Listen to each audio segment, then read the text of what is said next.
अगर एक जाहिल इस मुल्क की रहनुमाई करे तो उसका दिल यही चाहेगा कि पूरा मुल्क उसी की तरह जाहिल, ना समझ, ना काबिल और बेरहम बने। अमिताभ बच्चन नहीं है हमारे नायक, शाहरुख खान, आमिर खान नहीं है जो हमारे नायक हैं, जो आज जब सबसे ज्यादा हम पर, हमारे बच्चों पर, हमारे युवाओं पर बनाई है। जब वो पुलिस की लाठी खा रहे हैं, हमारी बच्चियों के कपड़े फाड़े जा रहे हैं, जब हमें करंट लगाया जा रहा है, हमारे ऊपर केसेस दर्ज किए जा रहे हैं, हमें डंडे मारे जा रहे हैं, हमारी जान पर बनाई है, हम आईसीयू में हैं, तब अगर ये हमारे नायक और महानायक और सदी के नायक और 1000 साल के नायक अगर नहीं बोलते तो हम इनको रद्द करते हैं। We reject them. मैं गुस्से से खौल भी रहा हूँ ये देखकर कि हमारे इन बच्चों के साथ किस तरह जुल्म का बर्ताव किया जा रहा है उन गुंडों के हाथों।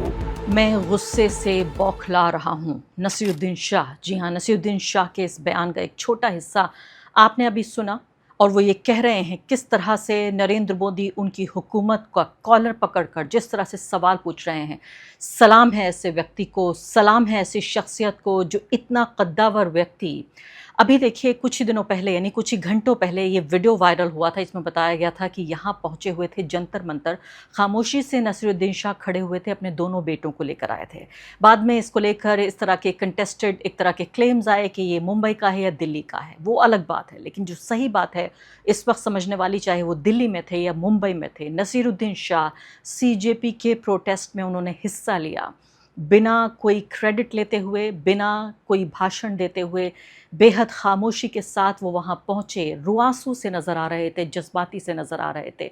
एक ऐसा व्यक्ति, एक ऐसा एक्टर जिसने अपनी ज़िंदगी को कुर्बान कर दिया इस देश के सिनेमा के लिए, इस पूरे समाज को शिक्षित करने के लिए। उनका एक एक शब्द, लगभग 2 मिनट का उनका ये बयान है जो खुद इस वीडियो को रिकॉर्ड कर उन्होंने अपने सोशल मीडिया पर पोस्ट किया है। मैं एक ही लम्हे में आपको बताती हूँ, लेकिन जो मैं क्रक्स बताने की यहाँ पर आपको कोशिश कर रही हूँ वो ये कि सबसे पहले सवाल आपसे पूछ रही हूँ कि आज जुलाई के महीने में सन 2026 में, इससे कोई फ़र्क नहीं पड़ता कि आपकी उम्र 18 साल है, 28, 38 या 68, मुझे ये बताइए आपके हीरो कौन हैं? ये वक्त आ गया है आपके हीरो चुनने का। आपके नायक कौन है ये आपको चुनना होगा आपके पैसे से। आप ये सोचिए, जब आपका सबसे बड़ा मुद्दा आपके अस्तित्व का, आपके वजूद का सवाल आता है तो ये लोग छिप जाते हैं, सरकार की चाटुकारिता करते हैं, क्योंकि ये इंडस्ट्री में बने रहना चाहते हैं, अपना धंधा करते रहना चाहते हैं, और फिर बाद में आपको टिकट बेचकर आपको बुलाना चाहते हैं, और आप ही की बुनियाद पे ये नायक बनते हैं, ये स्टार्स बनते हैं, सुपरस्टार्स बनते हैं। अमिताभ बच्चन के बारे में भी बताऊंगी एक ऐसी बात जो वो कह ना सके, और कह देते तो क्या कुछ बदल जाता। पहले नसीरुद्दीन शाह की बात, उसके बाद आगे की बात करूंगी, और उसके अलावा आपको ये भी बताऊंगी कि हमारे नायक अमिताभ बच्चन नहीं है हमारे नायक, शाहरुख खान, आमिर खान नहीं है जो हमारे नायक हैं, जो आज जब सबसे ज़्यादा हम पर, हमारे बच्चों पर, हमारे युवाओं पर बनाई है। जब वो पुलिस की लाठी खा रहे हैं, हमारी बच्चियों के कपड़े फाड़े जा रहे हैं, जब हमें करंट लगाया जा रहा है, हमारे ऊपर केसेस दर्ज किए जा रहे हैं, हमें डंडे मारे जा रहे हैं, हमारी जान पर बनाई है, हम आईसीयू में हैं, तब अगर ये हमारे नायक और महानायक और सदी के नायक और 1000 साल के नायक अगर नहीं बोलते तो हम इनको रद्द करते हैं। We reject them. आज मैं यही कहने के लिए इस वीडियो में आई हूँ, we reject them. Naseeruddin Shah क्या कह रहे हैं? नसीरुद्दीन शाह कह रहे हैं कि अगर मुल्क की रहनुमाई एक जाहिल करेगा तो वो यही चाहेगा कि पूरा देश उसकी तरह जाहिल, नाकाबिल, नासमझ और बेरहम बने। मैं देखकर ये पढ़ रही हूँ क्योंकि मुझे एक एक शब्द मैं दोहरा देना चाहती थी, और मैं किसी भी तरीके से पैराफ्रेज या रीफ्रेज नहीं करना चाहती थी उनकी बात को, उनके गुस्से को, एक एक शब्द को मैं आपके सामने बार बार दोहराना चाहती हूँ। जब वो कह रहे हैं कि मैं गुस्से से बौखला रहा हूँ, और कह रहे हैं कि पूरा, जब वो एक जाहिल एक मुल्क की रहनुमाई करेगा तो वो यही चाहेगा कि पूरा देश उसकी तरह जाहिल, नाकाबिल, नासमझ और बेरहम बने। बेरहम शब्द पे ध्यान दीजिए, बेरहम बने। उन्होंने बेरहम बनने की बात की। किसके लिए कह रहे हैं? नरेंद्र मोदी, अमित शाह के लिए कह रहे हैं कि हमारे आज के जो शासक हैं, जो रहनुमा हैं, वो बेरहम हैं, वो ये कह रहे हैं। और आखिर में कहते हैं नसीरुद्दीन शाह, सब याद रखा जाएगा। सुन लेते हैं। आदाब, नमस्कार। मैं नसीरुद्दीन शाह 2 बातें अर्ज करना चाहता हूं आप सबसे। पहली बात तो ये कि अगर एक जाहिल इस मुल्क की रहनुमाई करे तो उसका दिल यही चाहेगा कि पूरा मुल्क उसी की तरह जाहिल, ना समझ, ना काबिल और बेरहम बने। अभिनय के 2 अलग अलग कोर्स राष्ट्रीय नाट्य विद्यालय और पूना फिल्म इंस्टीट्यूट में पूरे करने के बावजूद मैंने अभिनय के बारे में सबसे ज्यादा जो सीखा है वो उन बच्चों से, उन तालिबे इल्म से जिन्हें सिखाने की कोशिश मैंने की है। मेरी पूरी हमदर्दी उनके साथ है। मैं उन्हें हजार हजार हर सांस के साथ दुआएं देता हूं और हर टीचर्स डे पर उन्हें सलाम करता हूं। इस वक्त मेरा दिल भी भरा हुआ है और मैं गुस्से से खौल भी रहा हूं ये देखकर कि हमारे इन बच्चों के साथ किस तरह जुल्म का बर्ताव किया जा रहा है उन गुंडों के हाथों जो मुझे अमेरिका के आइस एजेंट्स की याद दिलाते हैं, मुंह पे नकाब लगाए हुए, हाथ में डंडा लिए हुए। कभी अपने बच्चों के बारे में भी सोचा करो और ये भी सोचो कि तुम्हारा अंजाम तुम्हें भी एक दिन मिलेगा जरूर। इन सब बच्चों से मैं कहना चाहता हूं कि हिम्मत ना हारें। बहुत से लोगों की हमदर्दी आपके साथ है, बहुत से लोग आपके साथ हैं।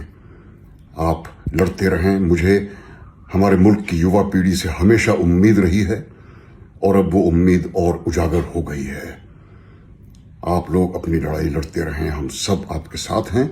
और इस मुल्क की हुकूमत को मैं सिर्फ इतना कहना चाहता हूं, सब याद रखा जाएगा। तो आपने सुना नसीरुद्दीन शाह को, और साफ तौर पे वे कह रहे हैं कि मैं दुआएं दे रहा हूं, मैं सलाम करता हूं आज की हमारी युवा पीढ़ी को, हमारे जवान लोगों को, और ख़ुद एक तरह से हम्बल होते हुए वो ये कह रहे हैं कि मैंने सबसे ज़्यादा अपने एक्टिंग के पूरे करियर में उन छात्रों से सीखा जिनको मैंने पढ़ाया, जिनके साथ मैंने काम किया। यानी वो ये कह रहे हैं कि हमारे दौर के जो यंग लोग हैं, जो युवा हैं, वो सबसे ज़्यादा उनसे सीखा है उन्होंने। नसीरुद्दीन शाह हमारी हर तारीफ़ के हक़दार हैं। नसीरुद्दीन शाह वही हैं जो किसानों का आंदोलन हुआ तो साथ आए, मुसलमानों का आंदोलन हुआ, CAA NRC आंदोलन हुआ तब साथ आए। इसके अलावा अब ये देखिए तीसरा आंदोलन हो रहा है, तब भी वो साथ आ रहे हैं। इससे पहले मुझे अच्छी तरह याद है कि जब UPA के कार्यकाल में कांग्रेस पार्टी की सरकार हुआ करती थी, तब भी ये वो व्यक्ति था जो हमेशा आम लोगों के साथ खड़ा रहा। ये उस वक्त के शहंशाह और तानाशाहों की कभी परवाह नहीं करता। दूसरी तरफ आप ये देखिए कौन है हमारे नायक, ये तो मैंने आपको बताया। कौन नहीं है हमारे नायक? एक ऐसा व्यक्ति जिसको देश की करोड़ों जनता ने 50-60 साल तक, और अभी भी मैं कहूँगी, कभी भी उनकी कोई फिल्म आ जाए तो आप देखिए बिल्कुल ढल कर लोग पहुँच जाएंगे वहाँ, जिनको सदी का महानायक कहा गया। अमिताभ बच्चन, हरिवंश राय बच्चन के पुत्र, जया बच्चन के पति, ऐश्वर्या राय बच्चन के ससुर, अभिषेक बच्चन के पिता। जी हाँ, वो व्यक्ति जिसके पूरे ख़ानदान को आपने बनाया है, सिर्फ अमिताभ बच्चन को नहीं, पूरे ख़ानदान को बनाया है। वो व्यक्ति जब आप पर सबसे ज़्यादा बन आई है तो क्या लिखा है? कुछ ही घंटे पहले का उनका ट्वीट है और ट्वीट नंबर है T5807, यानी 5800 से ज़्यादा ट्वीट अब तक वो कर चुके हैं और कह रहे हैं चिड़िया चुग गई खेत। किसका खेत चुग गई और कौन सी ये चिड़िया है? क्या पहेलियों में बात कर रहे हैं? उनका ये ट्वीट वायरल हो रहा है और मैं चाहती हूं कि इस नरेंद्र मोदी जी कहते हैं हिपोक्रेसी की भी सीमा होती है, इस हिपोक्रेसी को एक्सपोज किया जाए। देखिए फिलहाल 2012 का ये इनका ट्वीट है, दिसंबर 2012 का, जब UPA सरकार के खिलाफ प्रोटेस्ट मार्च हो रहा था। उस प्रोटेस्ट में उन्होंने तब तक सिर्फ 1000 से कम प्रोटेस्ट किए थे, ट्वीट किए थे। T970 था। कह रहे हैं pained and horrified to see what unfolds in Delhi, peaceful protest being met with tear gas and water cannons। यानी मुझे दुख हो रहा है मुझे, और कितना खौफनाक है सब कुछ देखना जो दिल्ली में इस वक्त हो रहा है। जो पीसफुल प्रोटेस्ट है, शांतिपूर्ण जो प्रोटेस्ट हो रहा है, विरोध प्रदर्शन हो रहा है, उसको टीयर गैस और वाटर कैनन से उसका मुकाबला किया जा रहा है, उसको ख़त्म करने की, रद्द करने की कोशिश की जा रही है। ये सिर्फ आप देखिए 2012 और अब 2026, सिर्फ 14 साल पुराने अमिताभ बच्चन हैं। उस वक्त में ज़्यादा जवान रहे होंगे, करियर भी उनका उस वक्त बड़े उफान पर था। उस वक्त तो उनके बेटे के करियर की भी परवाह होगी, उस वक्त तो उनकी पत्नी का करियर भी चल रहा था। आज तो सब कुछ ख़त्म है। अगर अमिताभ बच्चन अब फिल्मों में काम करना बंद भी कर दें, आप ये सोचिए, एक मुहावरा है कि कब्र में पैर लटके हुए हैं, इस उम्र के व्यक्ति हैं और अभी भी उनको डर लगता है।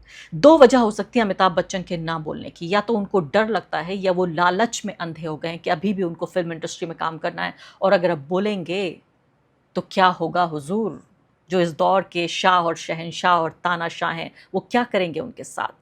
तो या तो उनको डर लगता है या वो लालच में अंधे हो गए हैं, या तीसरी बात यह है कि एक ऐसा व्यक्ति है जिसको हमने महानायक कहा, लेकिन इस व्यक्ति में कभी कोई उसूल, कभी कोई सिद्धांत, कभी कोई आम लोगों के लिए दर्द ही नहीं था। तो या तो ये कभी महानायक नहीं बल्कि कभी नायक भी नहीं थे। सदी का तो भूल जाइए, कोई नायक भी नहीं थे ये। और हमने इतने दिनों हमारे साथ छल हुआ, हमसे झूठ बोला गया कि वो एंग्री यंग मैन है जो सिस्टम को हिला देता है। आपको याद है मजदूरों के नेता बन के अमिताभ बच्चन आते थे, जंजीर और तमाम तरह की जो इनकी फिल्में हुआ करती थी, 786 का बिल्ला लेकर ये कभी कभी जो हैं वो बन जाया करते थे सामान उठाने वाले रेलवे स्टेशन पर। आपने देखा है किस तरह से वो व्यक्ति जिसके कंधे पर एक बाज बैठा होता था, तो आप ये देखिए कि वही व्यक्ति आज इतना कॉम्प्रोमाइज्ड है। शर्म भी आ रही है, अफसोस भी हो रहा है जब कंपेयर करें नसीरुद्दीन शाह को कभी फिल्म इंडस्ट्री ने वो ओहदा, वो स्तर, वो मर्तबा नहीं दिया जो अमिताभ बच्चन को दिया, वो भी नहीं दिया जो शाहरुख खान को दिया, वो भी नहीं दिया जो सलमान खान को दिया, आमिर खान को दिया। लेकिन नसीरुद्दीन शाह तो नसीरुद्दीन शाह हैं, वो फिल्मों के बादशाह हैं और उनको आज ये ताज मैं पहनाती हूँ अपने हाथों से, भारत के एक नागरिक होने के नाते, क्योंकि हमारे नायक वो हैं जो सबसे ज़्यादा जब हम पर मुसीबत पड़े तब हमारे साथ खड़े हों। मैं अगला आपको उदाहरण देना चाहती हूँ। आप ये देखिए कि मैंने इस बात पे ट्वीट भी किया अमिताभ बच्चन की बात पे। मैंने कहा कि अगर बच्चन साहब ने 2012 में मनमोहन सरकार नहीं बल्कि 2026 में मोदी सरकार के लिए लिखा होता तो सदी के तो क्या होता, आखिर सदी के महानायक नहीं सदी के महाडरपोक निकले। तो सहमत हैं आप इस बात से? बताइएगा ज़रूर कमेंट सेक्शन में कि अमिताभ बच्चन पर जो मैं बौखला रही हूँ, नसीरुद्दीन शाह बौखला रहे हैं प्रोटेस्टर्स के साथ जो सलूक हो रहा है, और मैं बौखला रही हूँ कि अमिताभ बच्चन की कायरता पे मैं बौखला रही हूँ। क्या मेरी बौखलाहट जायज़ है? कमेंट सेक्शन में मुझे बताइए, क्या आप मुझसे सहमत हैं या नहीं? क्या आपको लगता है कि मेरा गुस्सा नाजायज़ है? प्रीति जिंटा की बात बताती हूँ। तो प्रीति जिंटा का अचानक 22 घंटे पहले एक ट्वीट आया और मैंने बड़ी तारीफ करते हुए उनको कोट ट्वीट किया और कहा कि बड़ी शानदार बात है। अक्सर प्रीति जिंटा तो भक्त मानी जाती रही हैं कि अब चूँकि उनकी IPL में एक टीम भी है, उनका बिजनेस इंटरेस्ट है, रहती हैं अमेरिका के कैलिफोर्निया में, लेकिन फिर भी यहाँ पर उनका हित है, उनका इंटरेस्ट है, वो नहीं चाहती कि यहाँ उस इंटरेस्ट पर कोई प्रहार हो, या हो सकता है कि वो भक्त ही हो सकता है इसमें लालच या भय दोनों चीज़ें ना हो सकता है हम समझते हो कि ये लोग महान है और महान हो ही ना। लेकिन अचानक उनका ये ट्वीट आ गया और कहती हैं कि मुझे सरकार से उम्मीद है कि जल्द सोनम वांगचुक और छात्र संगठनों से सार्थक बातचीत शुरू होगी ताकि उनकी सेहत और ज़्यादा न बिगड़ जाए। सोनम जी, कृपया आप अपना अनशन ख़त्म कीजिए। उन्होंने इंग्लिश में लिखा है, मैं हिंदी में आपको बता रही हूँ। आपकी सेहत भी उतनी ही ज़रूरी है जितनी ये लड़ाई है। आप और देश भर के छात्र भारत के भविष्य और युवाओं के बेहतर कल के लिए संघर्ष कर रहे हैं। शिक्षा व्यवस्था को बेहतर बनाने के लिए इस लड़ाई में मेरा दिल से और पूरा समर्थन सोनम वांगचुक और हर छात्र के साथ है। आप सबको मेरी शुभकामनाएं। जय हिंद। मैंने कहा वाह क्या शानदार बात है। प्रीति जिंटा बड़ी एक्ट्रेस अपने दौर की मानी जाती रही है। मुझे याद है जब मैं एक टीनेजर हुआ करती थी, कॉलेज में पढ़ रही थी, बल्कि उससे पहले मैं स्कूल में ही पढ़ रही थी, तब प्रीति जिंटा की फिल्म आई थी सोल्जर, और रातों रात पूरी तरीके से मैं कहूँगी दिल पर छा गई थी, युवा दिलों की धड़कन बन गई थी। प्रीति जिंटा एक खूबसूरत सी मासूम सी लड़की, उनकी पहली फिल्म आई और बिल्कुल पूरे तरीके से मैं कहूँगी कहा जाने लगा कि ये तो अगली श्रीदेवी हैं, ये तो अगली जयाप्रदा हैं, और वाकई अगली आने वाली फिल्मों में भी उन्होंने बेहतरीन किरदार अदा किया। तो अदाकारा के तौर पर हम उनको क्रिटिसाइज़ नहीं कर सकते, लेकिन आप ये देखिए फ़िलहाल कि अदाकारा मुझे लगता है सिर्फ उतना ही रहना चाहिए जब तक वो अदाकारी करे। हमारी भूल यही होती है कि हम उन्हें देवता मानने लगते हैं, अपने नायक मानने लगते हैं। अब मैं आपको बताती हूँ, तो ये 22 घंटे पहले का तो ये ट्वीट था। अब 6 घंटे पहले अचानक मुझे लगता है कि प्रीति जिंटा को या तो सपने में याद आ गया कि भाई क्या कर बैठी, ये ट्वीट कैसे मैंने कर दिया, या फिर उनकी बाह मरोड़ी गई। प्रीति जिंटा अचानक उससे भी लंबा ट्वीट करने के लिए आ गई।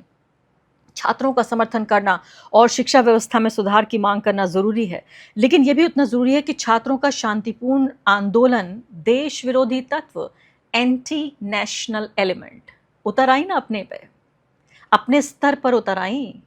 अब इन छात्रों को एंटी नेशनल कहा जा रहा है, देश विरोधी तत्वों के हाथों में ना चला जाए और उनका मकसद ना बदले। सोशल मीडिया पर इतनी नफरत और बंटवारा देखकर लगता है कि कहीं देश के अंदर और बाहर कि लोग कुछ छात्रों के गुस्से और निराशा का फ़ायदा उठाकर इस आंदोलन को भटकाने की कोशिश तो नहीं कर रहे हैं। अब पता नहीं चलता कि छात्र भटके हुए हैं या प्रीति जिंटा को सरकार ने भटका दिया कि भाई क्यों आप ये ट्वीट कर रही हैं, बहुत गैर ज़रूरी है, या इसका खामियाजा भुगतना पड़ेगा। मेरा हमेशा से मानना रहा है कि मेहनत, बराबरी और बेहतर प्रदर्शन सबसे ज़्यादा अहम है और इनसे समझौता नहीं होना चाहिए।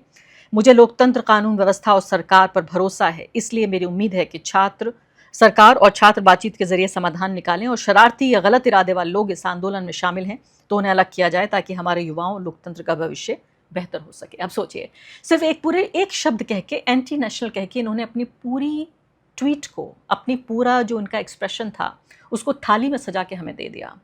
अगर वो सावधानी बरतने के लिए भी कह रही थी, तो जब भारत का युवा अपने अस्तित्व की, वजूद की एग्जिस्टेंशियल लड़ाई लड़ रहा है, ऐसे में अगर आप एंटी नेशनल शब्द का प्रयोग करती हैं, तो कोई भी बची खुची इज्जत अगर मेरी नज़र में आपकी थी, तो वो पूरे तरीके से आप मेरी नज़र से गिर गई। आप सोचेंगे कि क्या फ़र्क पड़ता होगा प्रीति जिंटा को अगर आरफा खानम शेरवानी की नज़र से गिर गई। मुझे लगता है कि एक भारतीय नागरिक, एक पत्रकार, सबसे बड़ा उसके पास सिर्फ एक हथियार है कि अगर वो किसी से सहमत नहीं होता, किसी को अपने नायक या नायक नहीं मानता, तो अपनी नज़र से गिरा दो। मैंने आज प्रीति जिंटा को, अमिताभ बच्चन को अपनी नज़र से गिरा दिया। हो सकता है इनको इस बात से कोई फ़र्क ना पड़े, लेकिन कम से कम मुझे फ़र्क पड़ता है कि मेरे दौर के या मेरे नायक नहीं हैं ये लोग। कौन है मेरे नायक? मैंने आपको बताया नसीरुद्दीन शाह के बारे में, जो चुपचाप अपने बेटों के साथ दिल्ली या मुंबई जहाँ भी खड़े हुए, वहाँ खड़े रहे, आंखें नम थीं, किसी ने चुपचाप वो वीडियो शूट कर लिया। वो इनका एक प्राइवेट लम्हा था। मैंने आपको बताया कि वो भाषण देने भी नहीं पहुँचे, जहाँ भी जिस भी प्रोटेस्ट में थे। कौन है हमारे दौर के नायक? जिन उर्फ़ी जावेद और साथ साथ राखी सावंत, जी हाँ, जिन लोगों को माना जाता है कि ये बॉलीवुड का कूड़ा हैं, जिन पर हंसा जाता है, उनको मॉक किया जाता है, उनके वीडियोस वायरल होते हैं ताकि हम और आप हंस सकें। उनको अच्छी अंग्रेज़ी नहीं आती, वो कपड़े ढंग के नहीं पहनती, उनको फिल्मों में कोई रोल नहीं मिलता, वो ना नायक हैं, ना महानायक, ना सदी की नायक, कुछ भी नहीं है ये लोग, सिर्फ मजाक का पात्र हमारे लिए हैं। अक्सर लोग कहते हैं कि आप राखी सावंत हो गए हैं क्या, जब किसी को बहुत ज़्यादा मॉक किया जाना बाकी है। आज राखी सावंत इन छात्रों के लिए रो रही हैं। उनके लगातार एक नहीं बल्कि कई वीडियोस आए हैं जिसमें राखी सावंत रो रही हैं। उर्फ़ी जावेद ने, जी हाँ, वो उर्फ़ी जावेद जिनको आप मॉक करते हैं, बुरा भला कहते हैं, उनका अपमान करते हैं कि वो ढंग से कपड़े नहीं पहनती, अपने शरीर को नहीं छिपाती, आज वही शरीर को ना छिपाने वाली उर्फ़ी जावेद ने किस तरह से अपने इस एक्सप्रेशन का, बोलने की आज़ादी का इस्तेमाल, ज़बान तो हम सबके पास है, बोलने की आज़ादी अभी भी हमारे पास है, उस आज़ादी का इस्तेमाल जिसका वो अपने शरीर को ना ढकने के लिए इस्तेमाल करती हैं, आज उन्होंने अपनी उसी आज़ादी का इस्तेमाल किया है, अपने इन्फ्लुएंस का, अपने प्रभाव का इस्तेमाल किया है सबसे हाशिए पर पड़े हुए समुदाय के साथ आने के लिए। मैं इज्जत करती हूँ राखी सावंत की, मैं इज्जत करती हूँ उर्फ़ी जावेद की, मुझे इससे कोई फ़र्क नहीं पड़ता कि वो क्या कपड़े पहनती हैं, अपने शरीर पर उनका पूरा हक़ है, वो जो चाहें करें, लेकिन उन्होंने अपने बोलने की आज़ादी का इस्तेमाल किया सबसे कमज़ोर लोगों के साथ आने के लिए। मैं चाहती हूँ इन वीडियोज़ को, 2 वीडियोज़ जो उर्फ़ी जावेद और राखी सावंत जो उन्होंने जारी किए हैं, इन्हीं दोनों वीडियोज़ के साथ मैं आपको छोड़ देना चाहती हूँ, और साथ साथ इस सवाल के साथ कि आज आपके लिए वक्त है, ये सही समय है, आप तय कीजिए कि आपके नायक कौन हैं। Who are your heroes?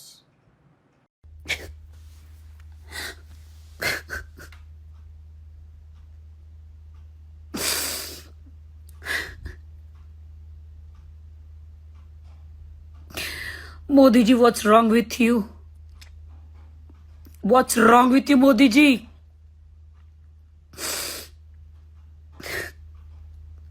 बच्चों पर इतना अत्याचार कर रहे हो कुर्सी के लिए।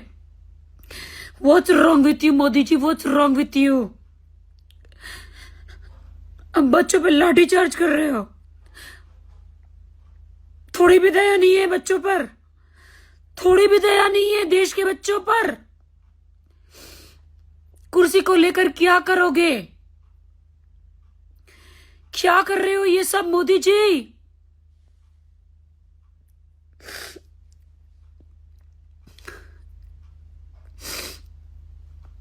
Shame on everyone. Shame on you. ऐसे कोई बच्चों को मारता है? छोटी छोटी बच्चियों को, स्टूडेंट को ऐसे कोई मारता है? ये आपकी पुलिस है? ये दिल्ली पुलिस है? ये दिल्ली पुलिस है? ये अंग्रेज है? ये अंग्रेज है? ये अंग्रेजों का जमाना फिर से रिपीट कर रहे हो? Shame on you. ये जो नेता मंत्री के बच्चे हैं, एमएलए, एमपीज, ये सब तो विदेश में पढ़ते हैं, लंदन, अमेरिका, इनको कोई फर्क नहीं पड़ रहा है।